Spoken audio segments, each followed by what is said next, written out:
आज हम दो अघुलनशील द्रवों के मिश्रण को कैसे पृथक कर सकते हैं उसके बारे में चर्चा करते हैं। तो सबसे पहले हम बात करते हैं कि जो अघुलनशील द्रव्य होगा वह क्या होता है। तो अघुलनशील द्रव्य एक ऐसा द्रव्य है जिसमें कोई भी दो द्रव्य मिक्स नहीं होते हैं। मिक्स अर्थात वह घुलते नहीं हैं। तो उदाहरण हम ले सकते हैं कि एक जल और तेल, इन दोनों का मिश्रण लेते हैं तो वह कभी भी घुलनशील नहीं होते अर्थात घुलते नहीं है। तो उस द्रव्य को हम क्या कह सकते हैं, अघुलनशील द्रव्य कहते हैं। आइए कीप के प्रयोग से मिट्टी का तेल, केरोसिन का तेल को जल से पृथक करने का प्रयास करें कि हम उसे जल से कैसे पृथक कर सकते हैं। मिट्टी के तेल और जल के मिश्रण को एक पृथककारी कीप अर्थात वह दोनों को क्या कर रही है, अलग अलग रखती है। कुछ देर तक इसे शांत छोड़ दें, मतलब हम उससे क्या करेंगे, हमने सबसे पहले तो क्या डाला, एक हमने क्या ली, पृथककारी कीप ली जिसमें जल और तेल इन दोनों का मिश्रण डाला। अब कुछ देर तक हमने इसे क्या कर दिया, शांत छोड़ देते हैं ताकि जल और तेल की क्या होगी, परत हमें अलग अलग दिखाई देती है।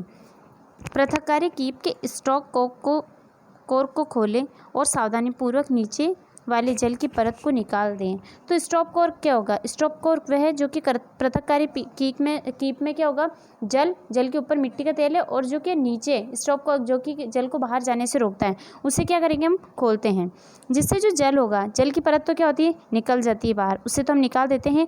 जैसे ही मिट्टी का तेल की परत आने लगती है तो हम स्टॉप कोर को क्या करेंगे, बंद कर देते हैं। अब यह विधि होगी अघुलनशील द्रवों को हम पृथक कैसे कर सकते हैं, उस विधि के बारे में हमने चर्चा की थी। तो उसका उपयोग हम कहाँ पे किया जाता है, उसका हम कहाँ पर प्रयोग कर सकते हैं। तो सबसे पहले हम बात करते हैं तेल और जल के अघुलनशील मिश्रण को पृथक करने में। वहाँ पे इस पृथककारी कीप के द्वारा इस विधि का उपयोग किया जाता है। धातु शोधन के दौरान लोहे को पृथक करने में इस विधि के द्वारा हल्के स्लैग धातु मल को, जो हल्का जो धातु की जो परत है उसको ऊपर से हटा लिया जाता है और भट्टी के निचली सतह पर पिघला हुआ लोहा शेष रह जाता है।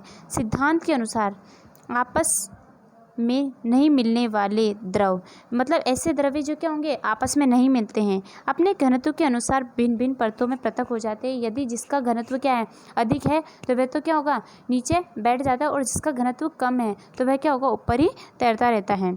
नमक और तथा कपूर के मिश्रण को कैसे पृथक कर सकते हैं, इसकी विधि के बारे में चर्चा करते हैं। तो यहाँ पर कौन सी विधि होगी, ऊर्ध्वपातन। तो ऊर्ध्वपातन होता क्या है, ऊर्ध्वपातन एक ऐसी क्रिया जिसमें ठोस को द्रव्य में बदले बिना ही वह किस में परिवर्तित किया जाता है, वाष्प में परिवर्तित किया जाता है। अर्थात यदि किसी ठोस को हम गर्म करते हैं और ऐसी सीमा तक गर्म किया कि वह द्रव में बदले बिना ही वह किस में परिवर्तित हो गया, वाष्प में, और जब हम इसे ठंडा करते हैं तो वह किस में परिवर्तित हो जाता है, हमें वापस पुनः ठोस में प्राप्त होता है। इस क्रिया को क्या कहते हैं, ऊर्ध्वपातन कहते हैं।